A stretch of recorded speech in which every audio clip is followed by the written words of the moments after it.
bestimmten Kunstszene vor allem bekannt und ja, eigentlich auch berühmt geworden mit Pulp Fiction, ein Projekt, was ja auch einen starken partikatorischen Anteil hat. Und wann ist es erschienen? Letztes Jahr? 2010. 2010. Die Stadt ist unsere Fabrik.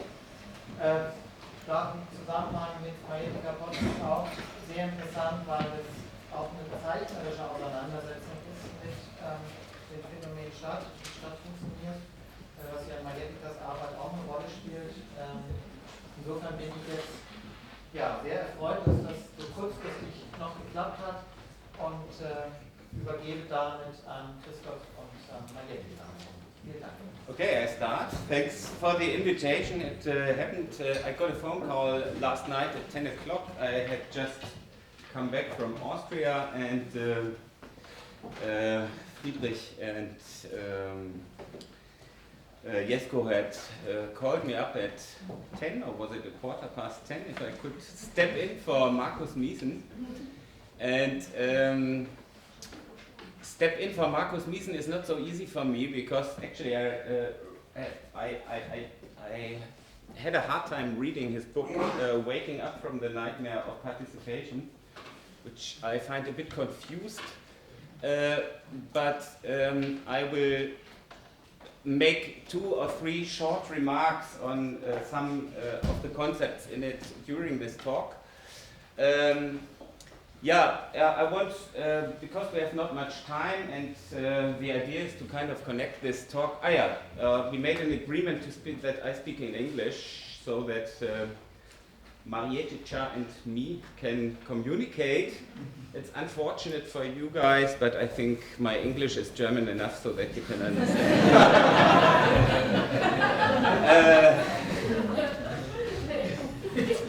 Okay. The context is of the book, as well as the focus of this talk will be that there's a change happening in the way that our societies are organized. This book was, when Spector Books asked me to do it, actually 4 years ago, we started to discuss it. The idea was to do something which is called Lefebvre for Kids, and to kind of make a easy learning version of Henri Lefebvre's theory. Henri Lefebvre, the philosopher who wrote like 4 influential books on cities. And he follows an idea that he calls the urban revolution. And he writes these books at the point when the industrial city and the industrial paradigm, so to say, is in deep crisis, and and now we have a completely different situation, and I go through it as quick as I can. This is this very nice drawing is directly copied from Lefebvre's book, The Revolution of the City, where he draws a vector of 0 to 100% urbanization. And there are more detailed drawings of this coming later, more like mathematical vectors. And where you see at some point, we are maybe now at this point, but there's one point, let's say it's at this point, which is called the crisis of the city, which became a big issue in the 60s when the Fordistic model, we saw Mr. Ford today already, the Fordistic model of the city had become very dominant. The functionality or the ideology of functionalism had become quite extreme, and cities started to give up qualities that were once signifying for city or for the urban. For Lefebvre, the urban is a quality that he finds not only in real cities, but also a quality that has a kind of utopian aspect in it, or which could be a goal of where a society is heading to, and also a liberating idea of where a society could go to. So I go quickly through some of his urban concepts. I start 60,000 years before Christ, when human groups walk through the nature, maybe pre-human groups, and they start collecting things and make little heaps. So you sort things, you make little heaps, you have a heap of mushrooms, maybe of shells and of pearls and of sticks, maybe, and this is actually also literally taken from Lefebvre, because he says this is the moment when the moment of urbanization starts, as it is. The thing that's special about cities is that they are condensed or accumulated differences. Accumulated differences sounds like something banal. If you walk through a city that you like, you have all these accumulated differences, a Thai shop next to a German Brezel place and so on, and they all work with different logics and are kind of dense. However, in Marxist thinking and in utopian thinking, it's a big rupture, it's a big change between the idea of the homogeneous, the equality, and so on, which were driving utopias up to that point.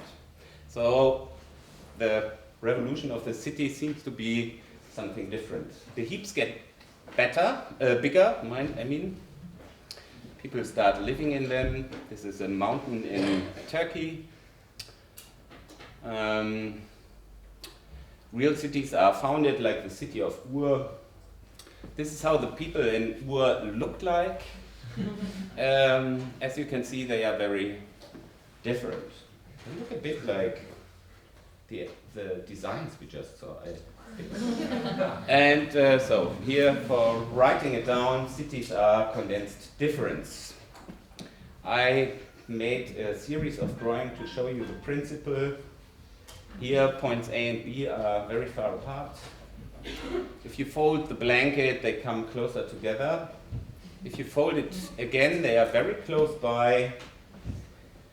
And here you can see density multiplies the possibilities and makes intelligent. Unfolded, the brain has the size of France, which brings me to the next point.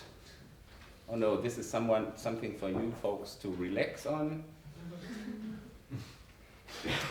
The next point is that a city has to be open to the outsider, or to the outside, or to the foreigner. And with that, Lefebvre very much relates to a classic of urban thinking by Georg Simmel, der Exkurs über den Fremden. Ich glaube, it's the name, the Exkurs on the foreigner. And he opposes two principles which the artist divided with these blue lines here. On the one hand, there's the idiosyncratic, das Eigenartige, which Lefebvre relates to the pre-urban time and the time before the French Revolution and the introduction of capitalism.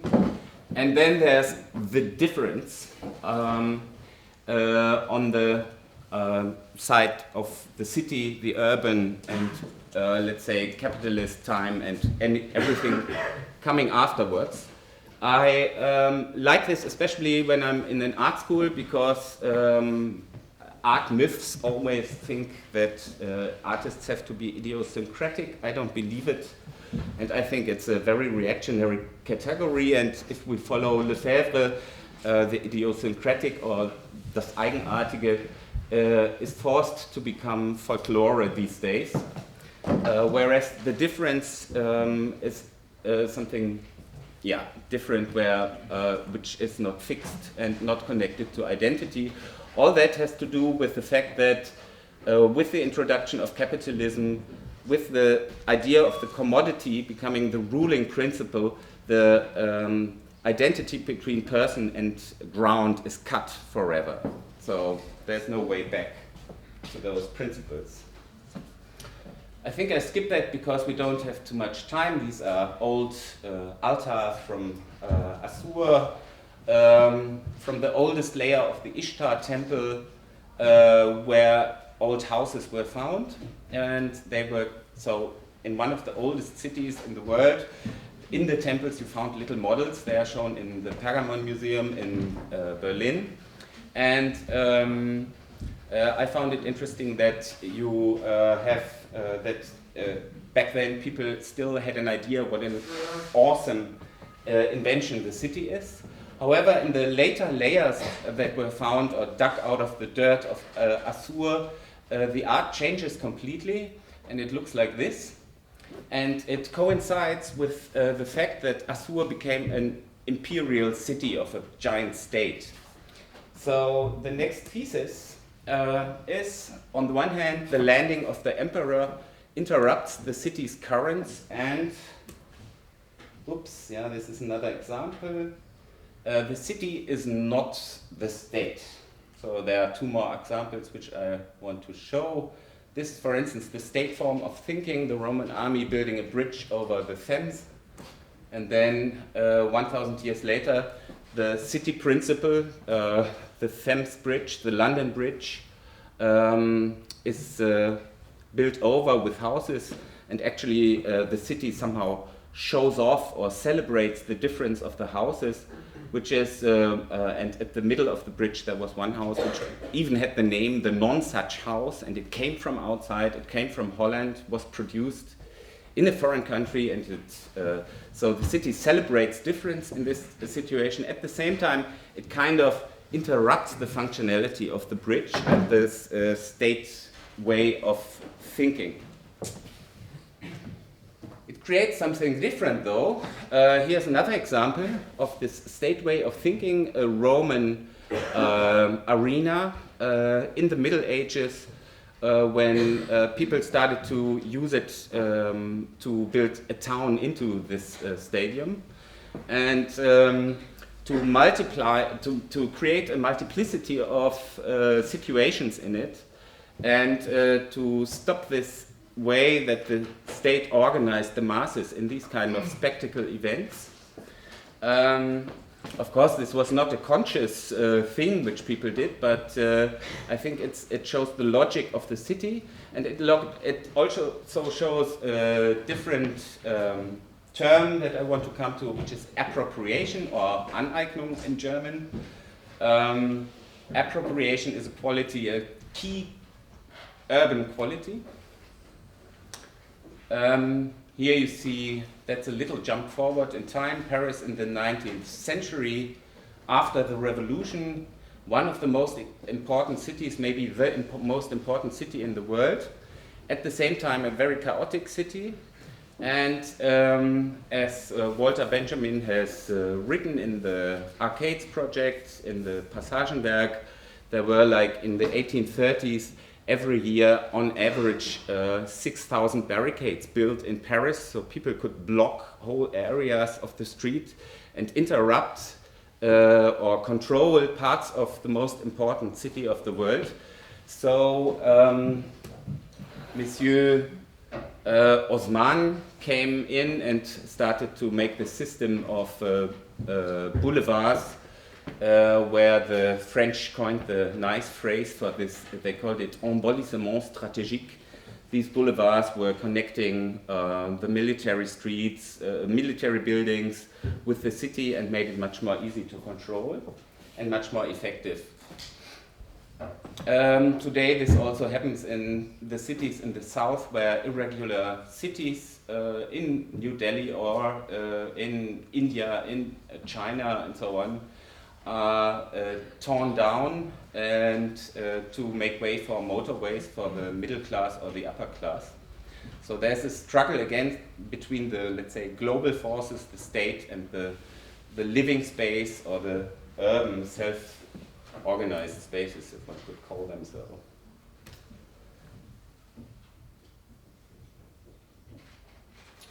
So now the next sentence is the city is appropriated space. And another thing that's important for Lefebvre is a sentence that is probably the most utopian in his thinking about the city, and which gets more close to the our practice here and to the talks we had before. He quotes a sentence by Hölderlin, poetically man dwells. So he gives this theory that man can't dwell or live in a house or live without relation to the outside, to the imaginary. And that's one of the strong points of Lefebvre's theory, that he tries to combine the imaginary and the subjectivity to Marxist revolutionary thinking, which at the same time other people did in a different way, like Herbert Marcuse or a little later Gilles Deleuze and Félix Guattari, for instance. However, this idea of poetic living is influenced by the idea of the bohème of the late 19th century or 20s Paris art scene. And a real cool bohème guy is someone who doesn't produce, or who produces as few things as possible. Poetry is much cooler than sculpture, let's say, from a bohemian perspective. And this kind of coincides with this idea of laziness, I would say. It was, I think, as a value of artists developed in the late 19th century. So a guy like Rimbaud is always more interesting than, let's say, a sculptor like, what's his name? This boring sculpture from the time. Okay, I forget the name. Sorry. So this immaterial quality becomes very important at this time.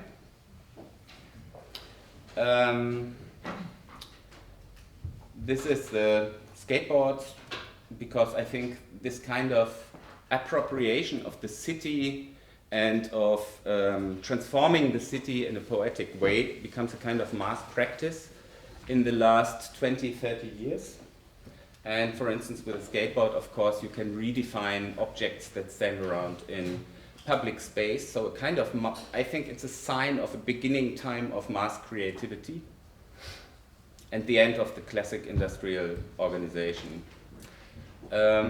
One sentence that's important for Lefebvre is that the imaginary is part of urban space and that the imaginary actually produces space.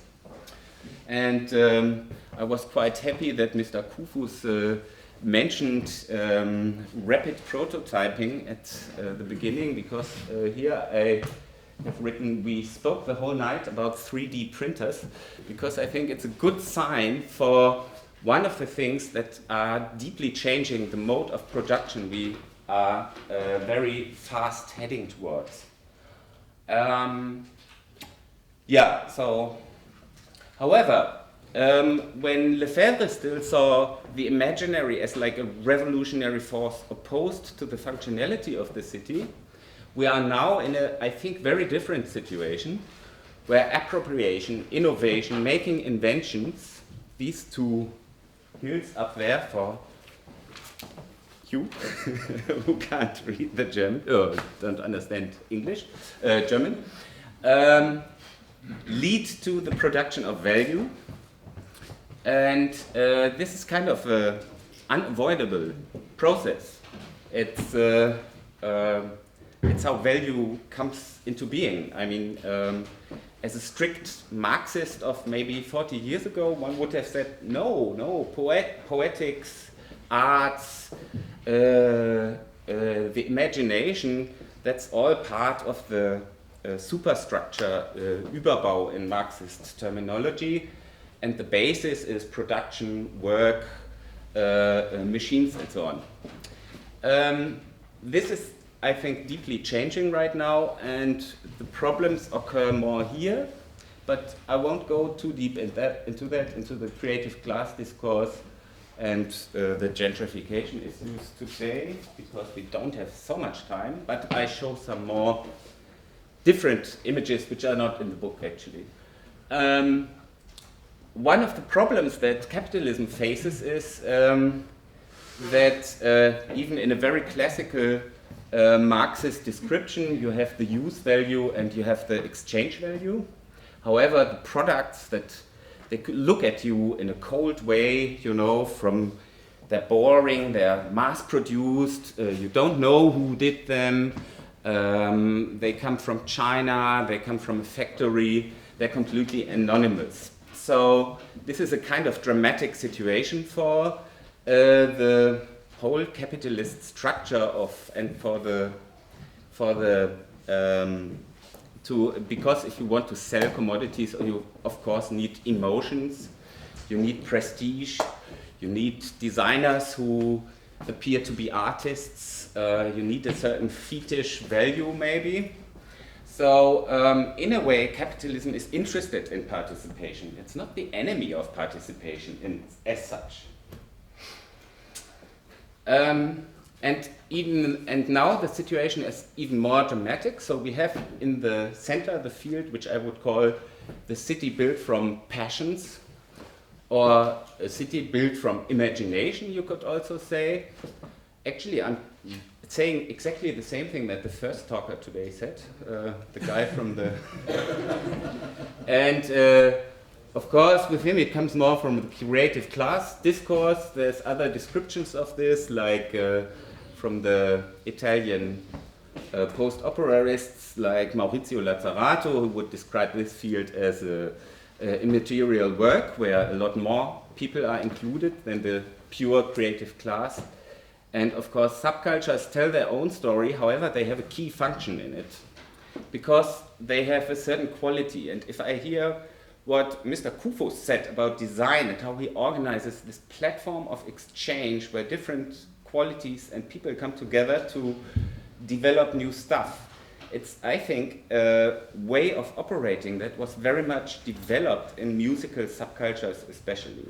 So there's a culture quality that comes into the production apparatus, so to say, and it's a communicative, you could also call it a culture of how do you speak with each other, how do you have a more playful approach towards speaking about things which are a big problem for engineers. And I again say exactly the same thing as the first guy who was speaking today. The engineer-based production in Germany is in fact, I mean, you have many managers in companies who started as engineers and who really have a very hard time to understand culture concepts when they want to imply a culture in their factories, for instance. If I had shown this picture or said this maybe 15 years ago, all mayors would have said, this doesn't interest us, but now they all have read Creative Class, Richard Florida books, and now it becomes kind of like a official ideology, but it also has a very concrete yeah, okay. I don't go too deep into it. How much time do I still have? 10 minutes. Okay, so I here draw the same thing, a bit like a battlefield: participation, production of desires, and appropriation, different terms. And I think there are also not only nice potentials, but also dangers, of course, in this situation. And I go back in the history of participation a little bit, because we have a complete inflation of participatory art projects. And there's one way that I find extremely classical. I would call it participation royale, where artists give a space, but kind of from a royal position that they assume they have in a way, and the audience suddenly gets a space where they can participate in this work. I think a good example for this is the royals always made this by giving medals to the ordinary people. So you kind of have a bit of the royal glamour is coming back to you. So this kind of participation, I think, is actually nothing new at all. It's more an identification process. Then here are more ways how participation could be seen in a negative way. Ablenkungsmanöver, I don't know the English term for that. Distracting from the real goals, stealing ideas, warning system before crises are coming, or poeticization of the status quo. This is very much en vogue in the art world, I would say. Participatory works in opening situations or stuff like that. And I think on the other things from the real life are casting shows, substitute participation. Instead of having a real say, you get a kind of symbolic participation, and the scanning of subjectivity, which was, I think, is one of the most dangerous and most powerful things that come with the new Web 2.0 applications. If Facebook is so expensive, I think, was it sold already? But it's going to be sold for, I think, 800 milliarden? Or was it million? I don't know. It was an outrageous sum, and of course that's because you get a complete mapping of subjectivities of people through it. So I think that's today's struggles as well as chances. Yeah, and also the creative class discourse is part of this colonization process of subjectivity. That's the more negative side. Yeah, and I actually got, this is really by chance. I like latte to go cups, because in the cities that have this platform character, I mean, this idea of a platform of exchange is now extremely important for cities if they want to be productive. However, we as immaterial workers have to work all the time, and also with the new technology, or with mobile phones and iPads and all this, and the border between private and private life and work is blurred more and more. And that's why the whole city also has become our company canteen, so we have to get these everywhere and walk around with it. However, this one is called Hamburg macht blau, so we have again laziness as a kind of mobile promise on this. Hamburg macht blau, yeah, you know, Blue Monday. I think that's the other thing of it. So you have the old bohème drink, the café au lait. You have it so that you can take it with you, and you have this, at least a memory of, I could have had time. That kind of goes with this, I think. Yeah, the cafe, I think, is the most important productive place nowadays in cities, because you sit together, you talk about something, you see different people from different backgrounds when it's a nice big cafe.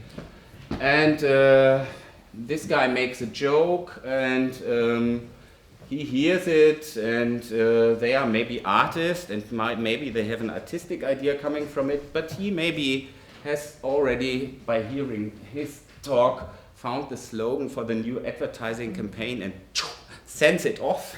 So it actually is a place where value is produced, because it has this platform of exchange, character and culture. So I'm coming nearly to the end. Yeah, this is the latte zone.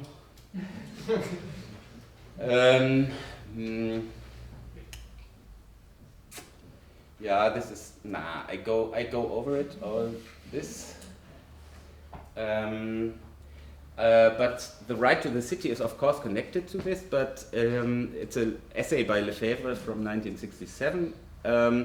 But this, for instance, is one example of the changing character. The St. Pauli fans, as you know, are quite politically active, and they have shown the part of the gentrification critique, for instance, started in the stadium of FC St. Pauli.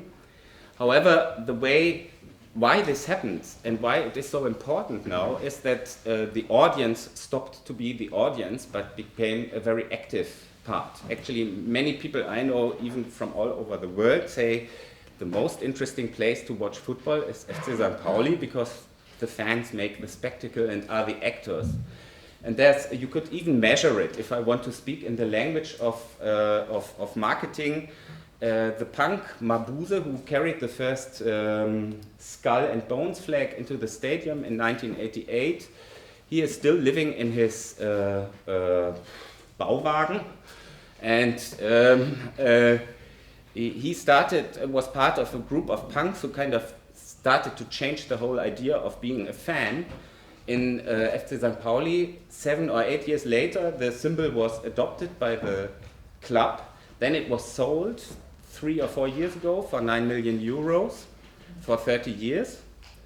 And last year there was this interesting moment when all the fans decided to come in red dress with red flags and black skull and bones, which was actually a much more hard threat to the marketing of FC St. Pauli than most fans imagined, I think, because it was a sign that said, we can take away your signs and redefine them. And this 9 million euros, you could have burned them because they would have created the new brand themselves, if we speak about branding and marketing and so on. So I think this is the shift that happens, and that the audience becomes a more active part, but there's always not only a game, but actually a new kind of struggle developing in this changed field. My last thing would be that I think there are some chances in this situation that if the city is the place of production, now certain struggles can be connected if they manage to spatialize themselves. We have the problem that in this post-industrial society, all the old instruments of control, like workers' self-organization, trade unions and so on, don't work anymore because we all are these kind of freelance people. However, if the city is becoming the factory and is this important platform of exchange, spatialization of struggles could become an important factor to get a hold under your feet again. And one example of this would be if you had asked people 4 years ago, can you save houses in Hamburg at the most expensive spot in town with paintings, with not even a very avant-gardist piece of production, everybody would have said, no, you can't, but 200 artists squatted the Gängeviertel, as everybody here in the room knows, and managed to fill this building with imagination, bodies, and a story. And I think it's an important small example how you can actually develop power again from in a bottom-up way with artistic means. And it also has something to do with the first question that you asked me, what does this have to do with design or Gestaltung? Because I think in a school like this, it's if this new field of subjectivity as a commodity place is becoming so important, it's also important to develop a certain resistance in your language, in your artistic language, and to develop a subjectivity which is probably not so easy to grasp and which is not connecting too easy maybe. But that's only one of the windows I would leave open for discussion. Okay. Yeah.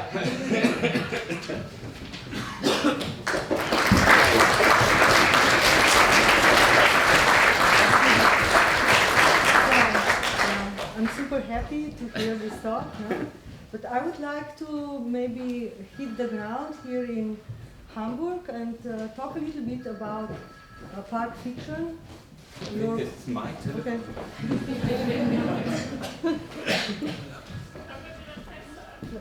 Oh yeah. Okay, you can let it talk. Huh? Yeah. So anyway, park fiction, we agree it's a total success, no? Yeah. No? Yeah. Yeah, people love it, no? But at the same time, such projects, and I would somehow, on a global scale, connect it to success of community gardens now in Europe and in the US. And many times such projects are not taken seriously by, let's say, planners. They would say it's utopia. Ah. So what do you think about fact fiction and utopia?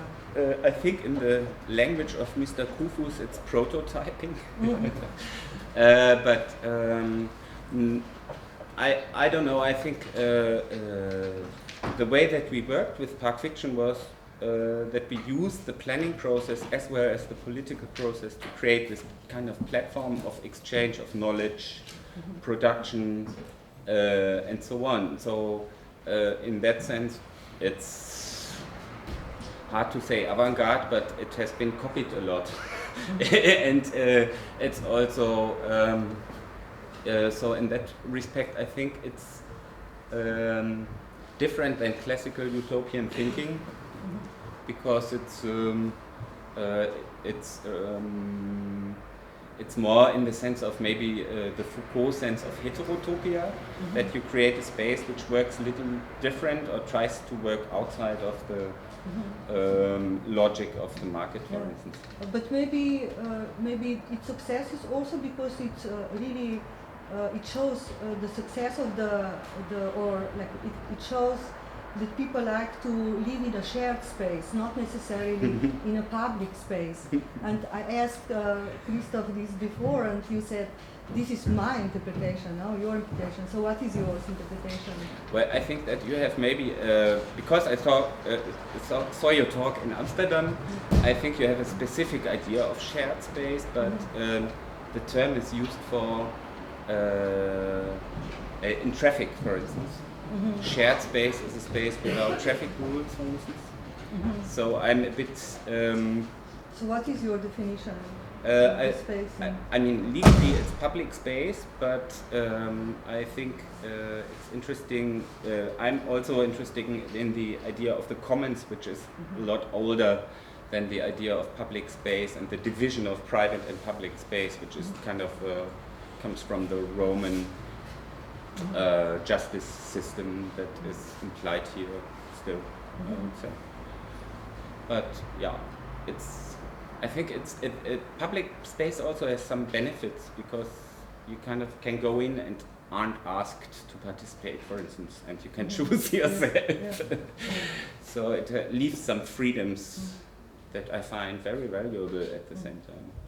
So I also asked you whether you are an artist, and you said yes. Yeah. Can you explain, your role in the Park Fiction as an artist, and also, if like I name such projects relational objects. I think it's very important to have a place that brings this metamorphosis of the city, that shows a new way of, let's say, coexistence, like Park Fiction.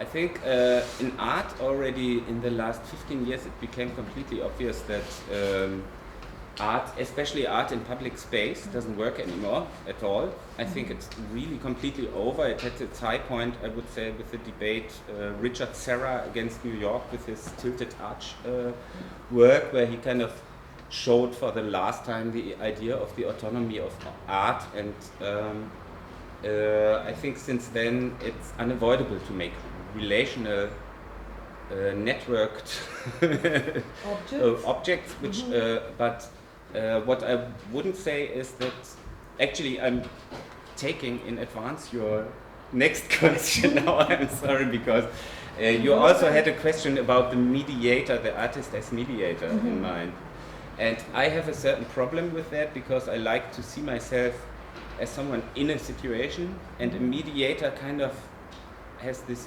fiction, it is a fictional figure of someone who's kind of not part of the situation. And I think that's a construct which I was also reading Marcus Misa now, because we were anticipating him, and I was reading the book A Nightmare of Participation now. Yeah. But it proves that actually he likes participation, but he fights for, or he argues for, critical participation. Which is fine, but it's I mean, like a critical I don't know. Negotiated. Yeah, it's completely in social work in the 70s.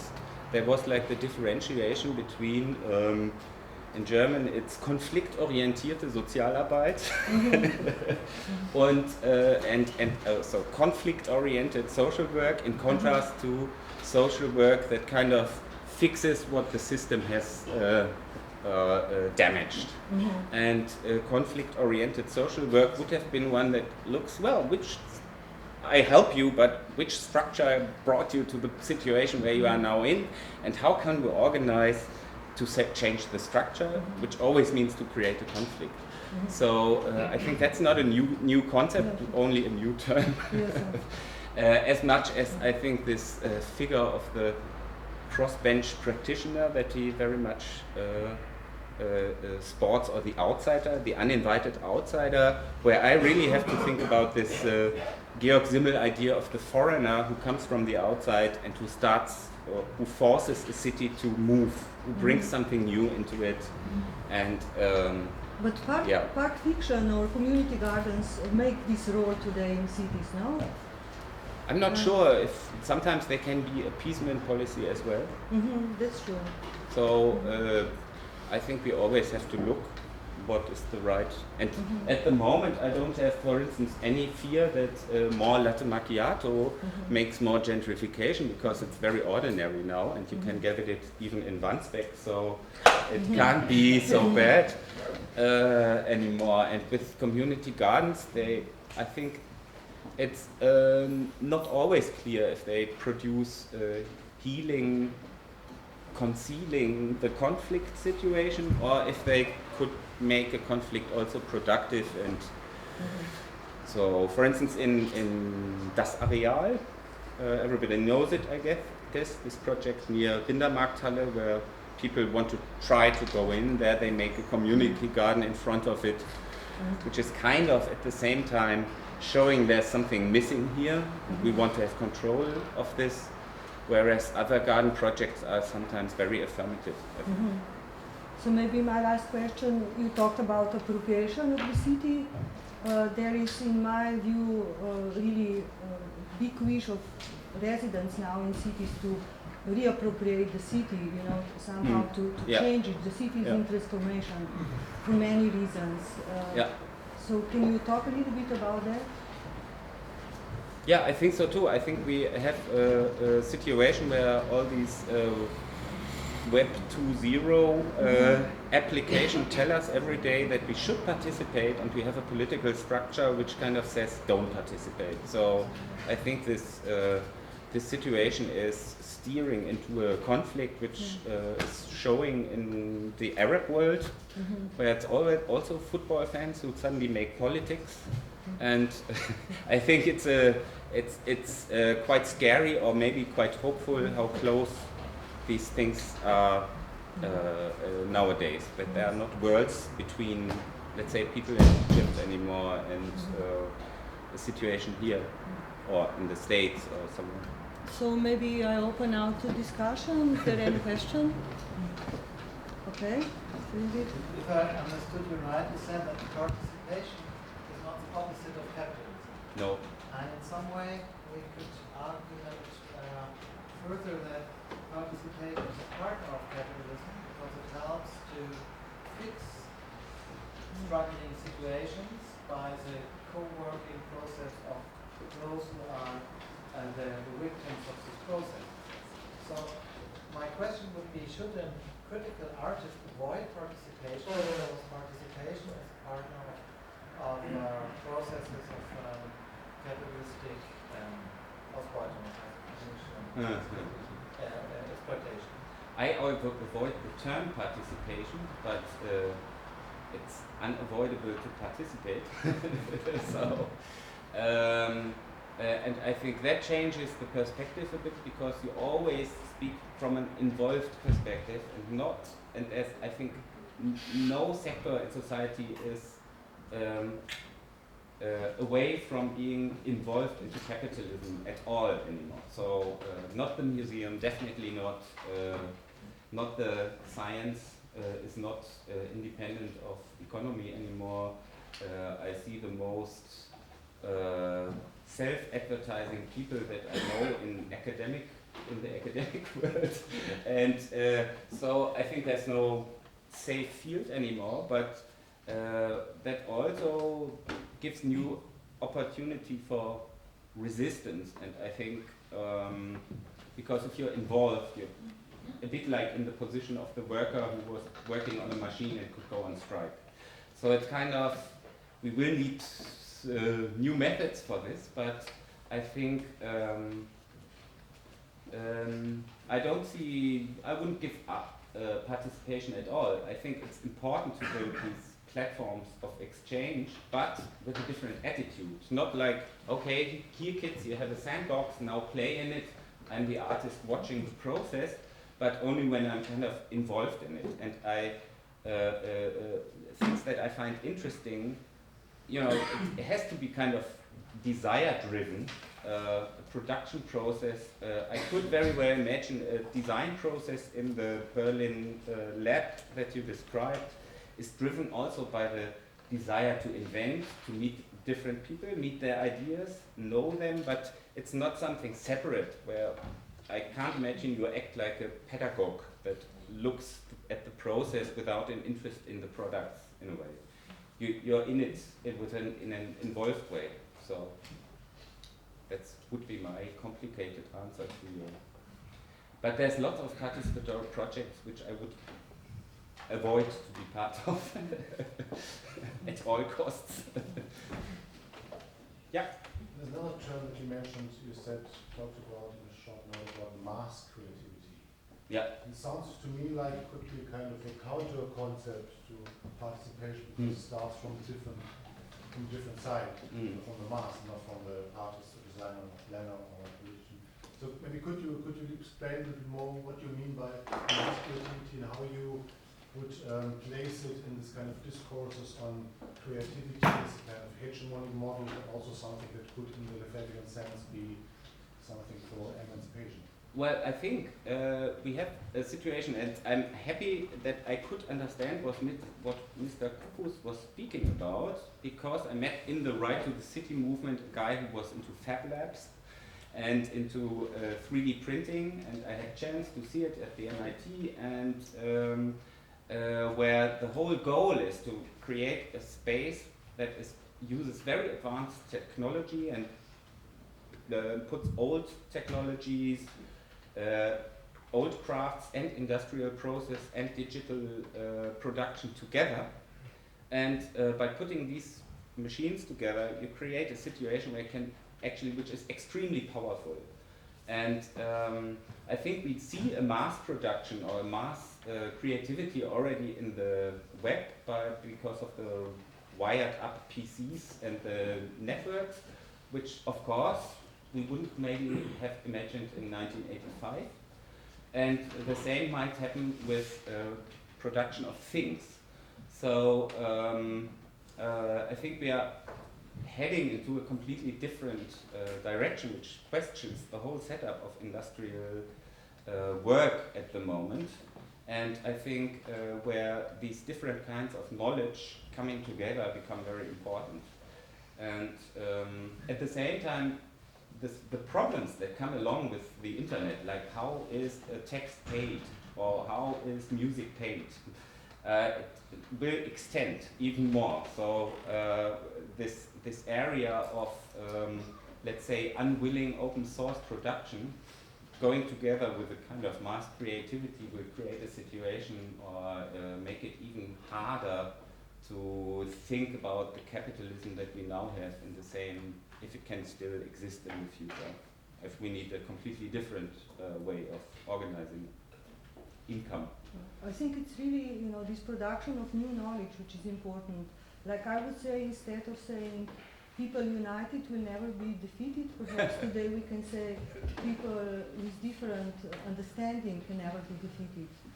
Just to emphasize the importance of different positions. But a bit of thinking. united is not bad. At the end. But different knowledge and not a party line that tells you what the truth is. Yes. Then, yeah, I agree. Okay. Just a small question, what do the rifles in your drawings stand for? ask, I would have someone like to ask about the sexual symbolic in the works of my, the people who spoke before me. So, the rifles, yeah, you know, all power grows out of the barrel of a gun. But maybe we can also think about what our weapons are, and I think being inventive and also in a social way, social organization way, inventive can be a strong weapon. So it's still a struggle, I would say. That's why they are there, to show it's a struggle and not alles peaceful, everyone's equal, we are all on Facebook.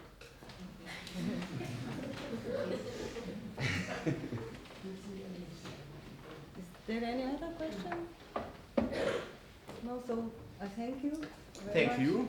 Yeah.